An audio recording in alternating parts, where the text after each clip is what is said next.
Here we have a new 2024 Ford Edge in the SEL trim level. Now this Edge features all-wheel drive. It comes in the beautiful rapid red. And then we also have dune ActiveX interior.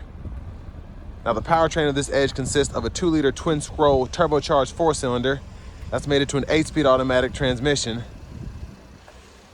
And I love this red here, but we're gonna see if there have been any changes for the 24 model year compared to the 23. As we come around to the front end here, we do get those same LED headlamps, LED daytime running lights, and the LED fog lamps.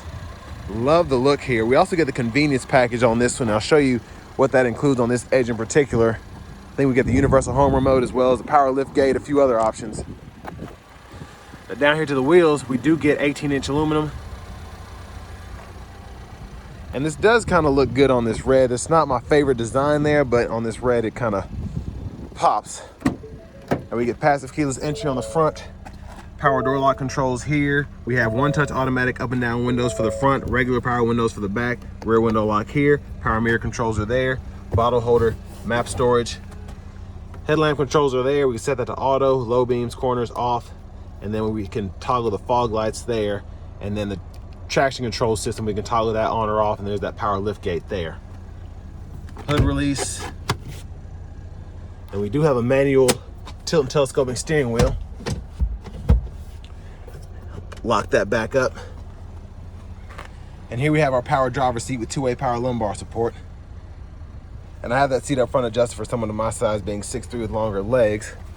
And something else I find interesting is this. I don't know if they meant for this to be storage, but I like that you're able to have something here, especially if like your phone falls on the side, you don't have to worry about reaching underneath the seat. It's just gonna be right there. In theory, at least. But that's the second time I've done that today. Let's go ahead and check out the rear seat room. Shouldn't be any big changes there. So I just did a 23 a few months ago. Pretty much the same leg room. My mom has had 2 of these, so I used to ride in the back of these pretty regularly. I like that we have the seat back pockets on both sides. Even with the panoramic or the vista roof, I still have about an inch or 2 of headroom. So that's nice. AC vents, little storage pocket, 110-volt, 3-prong plug-in down in there. And then we have 2 USB-C charge ports. I'm impressed by that so far. And then this middle seat folds down. Bottle holders are here. Grab handle. We get the premium LED reading lights for the back. And then we can put a plastic hanger or a couple metal hanger hooks right there. Turn that back off. All right, so before we make our way to the back, if you want to go ahead and set that child lock, you just get something to turn that one way or the other. So lock and then unlock. Click here, easy fuel. For those of you that like to have a lockable one, you're not going to get it with this, unfortunately, but to the back end, we do get the LED tail lamps. And I can't say enough about this red. It just really pops on this vehicle. And a shout out to Ford Lincoln and Franklin for allowing me to review this Edge today. I'll leave a link below in the description. Plenty of space behind the second row. Little pocket here, bigger pocket here, and then we even have a storage pocket there. And if you want to fold these out to hang something there, you can do that on either side. And then you can also insert a cargo tray right there. And then 12-volt, hit this, and it'll release either side to fold that seat flat. Spare tires there. You get a roadside assistance kit in this one. In this one particularly. And I like that we have a little filler there that could probably be used for more than one thing if you want to put windshield wiper fluid or whatever.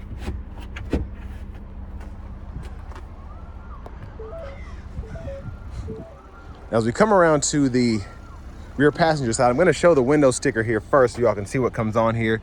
Just pause anywhere you need to if you want to take a closer look at any of the features.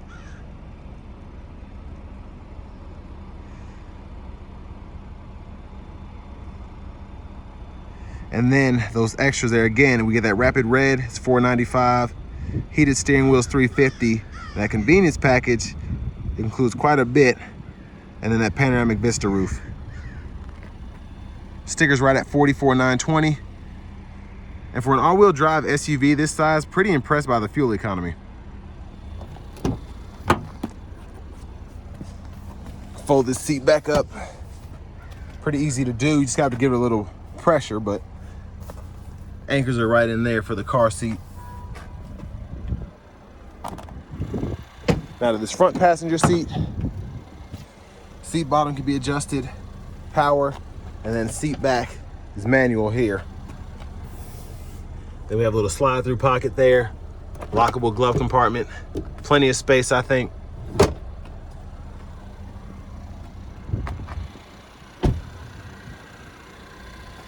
And then we pop the hood, so let's go ahead and see what's underneath here. So there's that 2-liter 4-cylinder, and I like that you can see everything not covered up.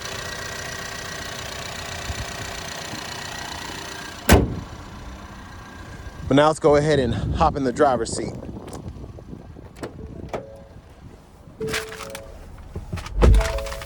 So I'm not sure if this is leather or ActiveX. It feels like leather, but it is wrapped. It's not that hard vinyl plastic. There's the horn there.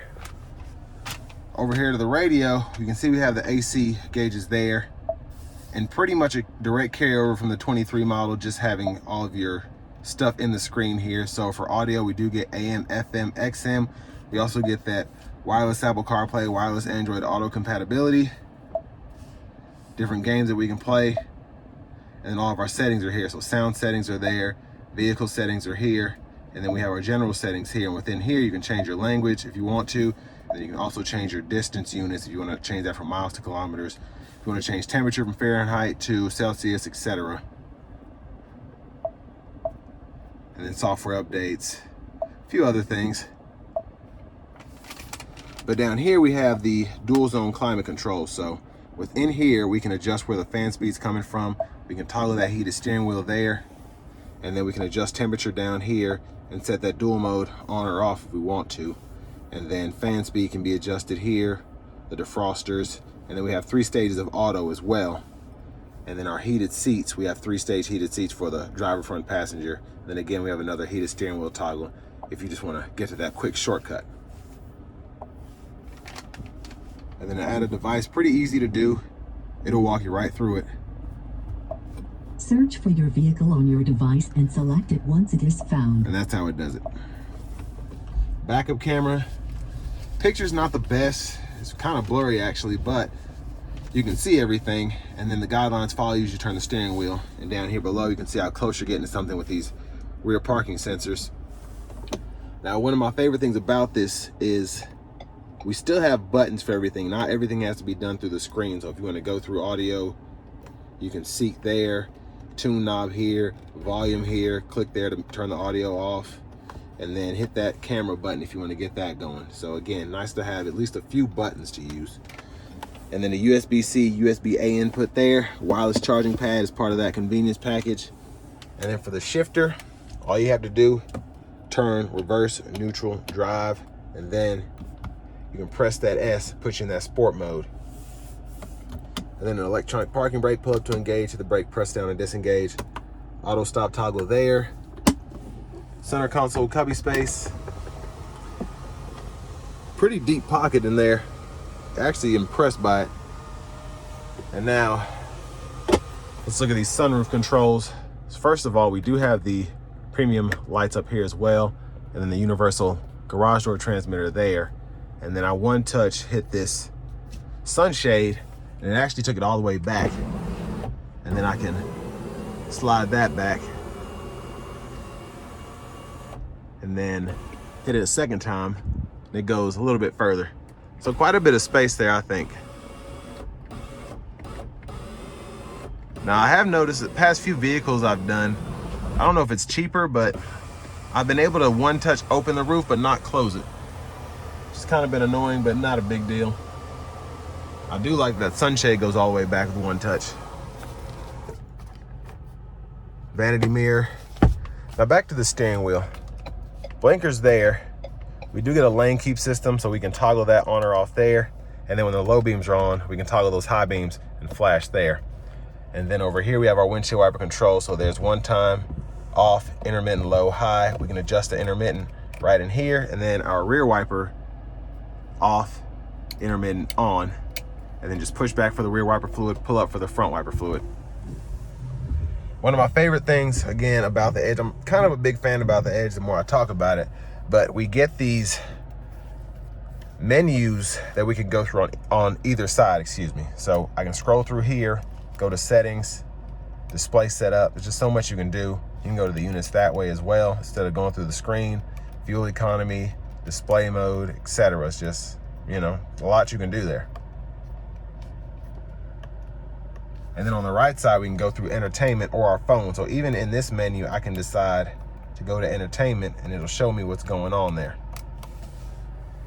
And then I can go through, change the sources, but volume controls and then track list or radio station presets can still be gone through right here.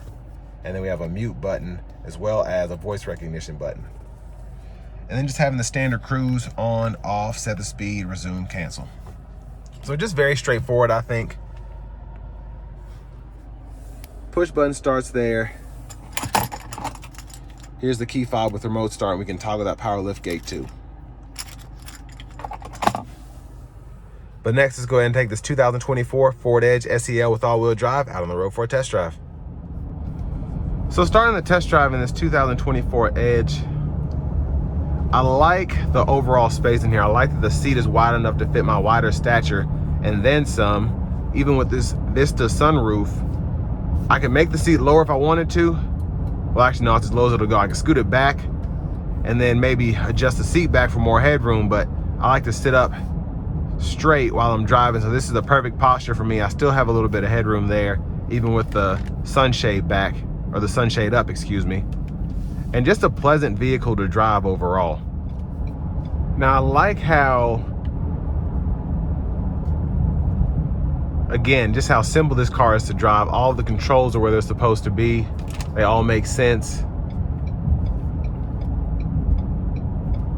And it feels like a 2024 Ford Edge, but just knowing the older Edges, having grown up with the 2007 and 2011, it still feels just like the first Edge that ever came out in every good way. It still has that signature blinker sound that I love on the Edges. It still has the same driving dynamics. I think you just have that 2-liter turbo instead of the V6 that first came out. And it's crazy just having this engine that feels quicker because of the turbo,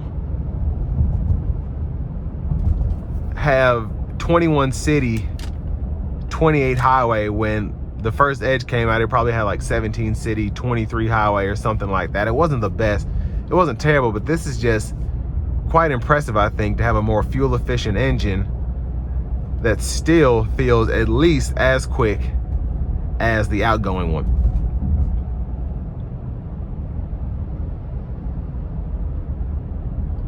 And I mean, the steering feels good. One thing I would like to see, I would love to see, and you know, you might get this on the ST, but I'd love to have a more stiff steering wheel, especially with this all-wheel drive. I'd love to have different drive modes, I guess, is a better way to put it, as opposed to just a standard one, which is fine. It's perfectly fine.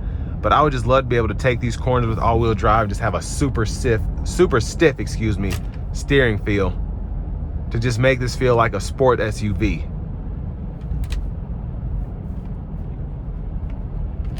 But what's great about this is, and I've probably said that several times, but it's so quiet just driving around, and then you do get a pretty sporty exhaust note when you put your foot into it. So I have this Edge in sport mode now, and we're gonna try and see if it pulls any differently. So I can already tell it is just under light throttle. It's wanting to keep the res pretty high. But we're not gonna thrash it at all. We're just gonna give it a little light push and just see how the shifts react in this sport mode as opposed to just the regular drive. Yeah, the pulling power is fantastic.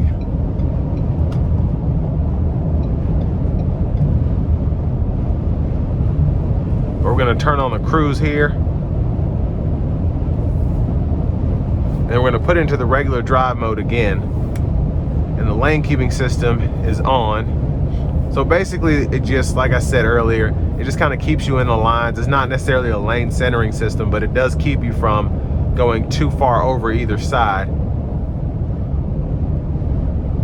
See if it'll do it here. So yeah, it just kind of nudges you back and shakes the steering wheel a little bit.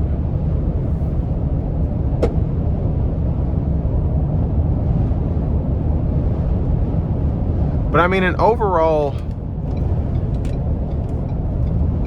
great driving system to not have the full-on co-pilot. And you don't have adaptive cruise or lane centering, but you do have something that tends to keep you pretty safe out on the roads if for whatever reason you can't see the lines or something like that.